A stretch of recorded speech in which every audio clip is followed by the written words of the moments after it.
अस्सलाम वालेकुम दोस्तों। प्यारे दोस्तों, आज की इस वीडियो में मैं जो आपके लिए स्टोरी लेकर आया हूँ, एक बार आप उसे सुन लें। अगर कभी आपका गुनाह करने का मन करे, प्लीज़ एक बार इस स्टोरी को अपने जहन में लाइएगा। एक बार इस स्टोरी को ज़रूर याद कर दीजिएगा, आपकी दुनिया बदल जाएगी कि किस तरह शैतान एक छोटे से छोटे गुनाह से एक बड़े से बड़ा इंसान से गुनाह करवा देता है। इसे कहते हैं खतवात शैतान, फुट स्टेप ऑफ शैतान। तो चलिए दोस्तों, शुरू करते हैं वीडियो को।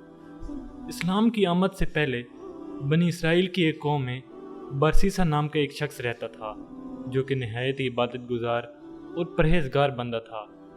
वो छोटे से गांव में रहता था और पूरे गांव में सबसे ज़्यादा इबादत गुजार इंसान था। उसने अपनी ज़िंदगी के 60 साल अल्लाह ताला की इबादत में गुजार दिए थे। सारे इलाके में लोग उसे इज़्ज़त और एहतराम की निगाह से देखते थे।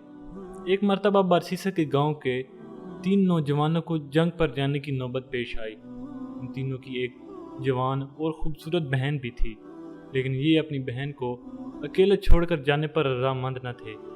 वो चाहते थे कि कोई ऐसा हो जो उनकी गैर मौजूदगी में उनकी बहन का ख्याल रखे।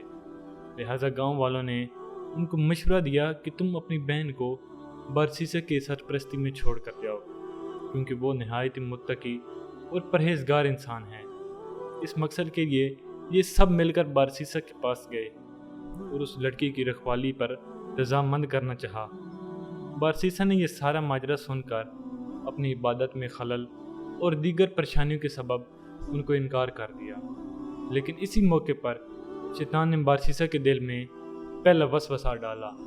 शैतान ने बरसीसा की नरम दिली से फ़ायदा उठाकर उसको कहा कि अगर ये लोग तुम्हारी तरह कोई नेक आदमी ना ढूंढ सके और इस लड़की को किसी गलत आदमी के पास छोड़ गए, तो उस लड़की की ज़िंदगी ख़राब हो जाएगी और तुम भी इसमें बराबर के ज़िम्मेदार होगे। बरसीसा शैतान के इस वसवसे में आ गया और अगले ही दिन उसने उन 3 लड़कों से उनकी बहन की रखवाली की ज़िम्मेदारी कबूल कर ली। अब वो नौजवान लड़की बरसीसा की इबादतगाह के सामने वाले घर में रहने लगी। शुरुआत में बरसीसा खाना पीने और दीगर ज़रूरियात का सामान अपनी इबादतगाह के बाहर रख देता और वो लड़की ये चीज़ें उठाकर ले जाती। एक दिन शैतान वापस आया और उसने बरसीसा के दिल में ये ख्याल डाला कि क्यों ना तुम खाना और दूसरी चीज़ें लड़की के घर के दरवाजे के बाहर रख दिया करो। इस तरह उसे खुद चलकर तुम्हारी इबादतगाह तक ना आना पड़ेगा और वो लोगों की नज़र से भी महफूज रहेगी। बरसीसा इस बात पर राज़ी हो गया और खाना पीना उस लड़की के घर के दरवाजे के बाहर रखना शुरू कर दिया। कुछ दिन के बाद शैतान दोबारा बरसीसा के पास आया और उससे कहा कि क्यों ना तुम ये खाना उस लड़की के घर के अंदर रखाओ, क्योंकि इस तरह वो दरवाज़ा नहीं खोलेगी और घर से बाहर निकलने की जहमत से बच जाएगी और किसी इंसान की नज़र में आने से भी बची रहेगी। बरसीसा को शैतान की ये बात बहुत भली महसूस हुई और उसने खाना पीना उस लड़की के घर के अंदर रखना शुरू कर दिया। कुछ अर्सा गुजरा तो शैतान दोबारा बरसीसा के पास वापस आया। इस बार शैतान ने बरसीसा से कहा कि वो लड़की दिन रात अकेली रहती है, कहीं तन्हाई से उकता कर वो बीमार न हो जाए। तुम्हें चाहिए कि तुम भी कभी कभी उससे बातचीत कर लिया करो, भले उसे इबादत की जानिब राग़िब करो या नेकी की तरफ बुलाओ। बरसीसा को शैतान की ये बात भी बहुत पसंद आई। उसने एक दरवाजे के पीछे से उस लड़की से बातचीत करना शुरू कर दी, लेकिन इस तरह बातचीत करने के लिए उन दोनों को बहुत ऊंचा बोलना पड़ता था और दोनों को ही इस अमल को करते हुए कोफ्त होती। शैतान ने बरसीसा से कहा कि तुम लड़की को अच्छी अच्छी बातें सिखा रहे हो और वो खुद भी इबादत की तरफ राग़िब हो रही है, तो इसमें हर्ज ही क्या है कि तुम उसके कमरे में जाओ और उसे अच्छी अच्छी बातें बताओ। बरसीसा ने शैतान की ये बात भी मान ली। आखिरकार शैतान उन दोनों को एक ही छत के नीचे लाने में कामयाब हो गया। कुछ दिन इसी तरह नेकी की बातें करते हुए गुजरे और फिर उन दोनों के दरमियान आतिशे इश्क भड़कने लगी। वो नौजवान लड़की बरसीसा को अपनी हसीन अदाएं और जलवे दिखाने का कोई भी मौका ज़ाया ना करती और इधर बरसीसा की निगाहें उस लड़की से ना हटती थी और यूं चीज़ें बिगड़ती चली गईं और ये दोनों जिना के अमल में मुब्तला हो गए। कुछ अर्सा इसी तरह गुजरा और लड़की हामला हो गई। जो ही उसने एक बच्चे को जन्म दिया, अब शैतान दोबारा बरसीसा के पास वापस आया और उसे मलामत करने लगा कि ये तुमने क्या गज़ब किया है, ये बच्चा तुम्हारे गुनाहों का मुंह बोलता सबूत है। तुम उस बच्चे को कत्ल कर दो, वरना इस लड़की के भाई तुम्हें कत्ल कर देंगे। लिहाजा बरसीसा ने अब उस नौमौलूद बच्चे को कत्ल कर दिया। देखिए दोस्तों, पहले शैतान उसको उसके करीब लाया पहले उससे जिना करवाया, फिर उसे पछतावे में ले गया और अब उससे एक कत्ल करवा दिया। और जब उसने उस नौमौलूद बच्चे को कत्ल कर डाला तो उसकी लाश को उसी कमरे में दफना दिया जहां वो लड़की रहा करती थी। अब बच्चे की मौत के बाद लड़की गुमसुम और गमगीन रहने लगी। सो शैतान दोबारा बारसीसा के पास वापस आया और कहा कि तुम्हें क्या लगता है कि वो अपने बच्ची की मौत पर खामोश बैठी रहेगी या किसी न किसी को इस रात से ज़रूर आगाह करेगी। तो इस तरह बारसीसा ने फिर उस लड़की को भी कत्ल कर डाला और उसे भी उसके बच्चे के साथ दफना दिया और उस घर के सेन में एक नकली कब्र बना डाली। जब कुछ अरसे के बाद उस लड़की के भाई जंग से वापस आए तो बारसीसा ने उन्हें बताया कि उनकी बहन एक बीमारी के सबब इस दुनिया से जा चुकी है। वो लाचार भाई रोए धोए और अपनी बहन के लिए दुआएं मांगी और उसकी कब्र की ज़ियारत करने के बाद वापस चले गए।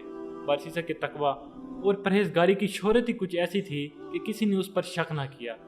लेकिन एक रात शैतान उन तीनों भाइयों के ख्वाब में आया और बारसीसा के तमाम करतूतों का पर्दाफाश किया और साथ ही साथ उस जगह की निशानदेही भी की जहां उसकी बहन और उसके बच्चे की कब्र मौजूद थी। सुबह उठकर तीनों भाइयों ने एक दूसरे को अपना ख्वाब सुनाया तो तीनों का ख्वाब एक जैसा था। तो उनको ये यकीन हो गया कि यह ख्वाब सच्चा है। चुनांचे तीनों बारसीसा के घर पहुंचे और असली और नकली दोनों कब्रें खोद डाली जहां से उनको अपनी बहन और उसके बच्चे की लाश मिल गई। अब ये तीनों इंतहाई गजबनाक हुए और बारसीसा को पकड़कर सजा दिलवाने के लिए बादशाह के पास ले गए। बारसीसा जानता था कि अब उसे कम से कम मौत की सजा मिलेगी। अब शैतान आखिरी मर्तबा बारसीसा के सामने जाहिर हुआ और अब उसने बारसीसा को अपनी असलियत से आगाह कर दिया और ये मशवरा दिया कि अगर वो इस सजाए मौत से बचना चाहता है तो शैतान को अपना आका मानकर सजदा करे। और कहने लगा, क्या मैं तुम्हें पहले नहीं बचाता था, अब भी मैं तुम्हें बचा लूँगा, इसलिए मुझे सजदा करो। और बारसीसा मौत के डर से शैतान को सजदा कर बैठा। अब शैतान ने बारसीसा के कहा कि मेरा तेरे से कोई वास्ता नहीं है, मैं तो अल्लाह से डरता हूँ जो तमाम जहानों का मालिक है। ये कहकर शैतान चलता बना और बारसीसा को संसार यानी पत्थर मार मार कर कत्ल कर देने की सजा सुनाई गई। दोस्तों, देखा आपने कि शैतान किस तरह एक छोटे से गुनाह से होता हुआ इंसान को एक बड़े गुनाह तक ले आया। यानी पहले उसे जिना करवाया, फिर उसे एक रेगरेट में डाला, पछतावे में डाला और फिर उसने उस बारसीसा से एक माँ और एक बच्चे का कत्ल करवा डाला। लेकिन अब उसने सबसे बड़ा गुनाह किया, यानी शिर्क का गुनाह कर बैठा। प्यारे दोस्तों, हमारे लिए इस वाक्य में बहुत सी मिसालें मौजूद हैं कि शैतान किस तरह लोगों को गुमराह करता है और एक दोस्त की तरह इंसान को वरगलाता है, जबकि उससे बड़ा इंसान का और कोई दुश्मन नहीं।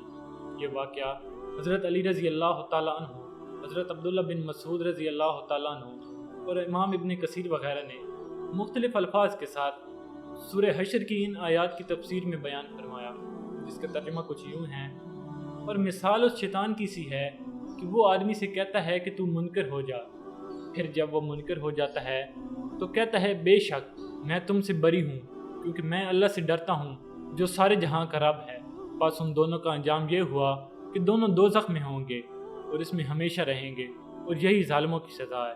सूरह हशर आयत 16-17।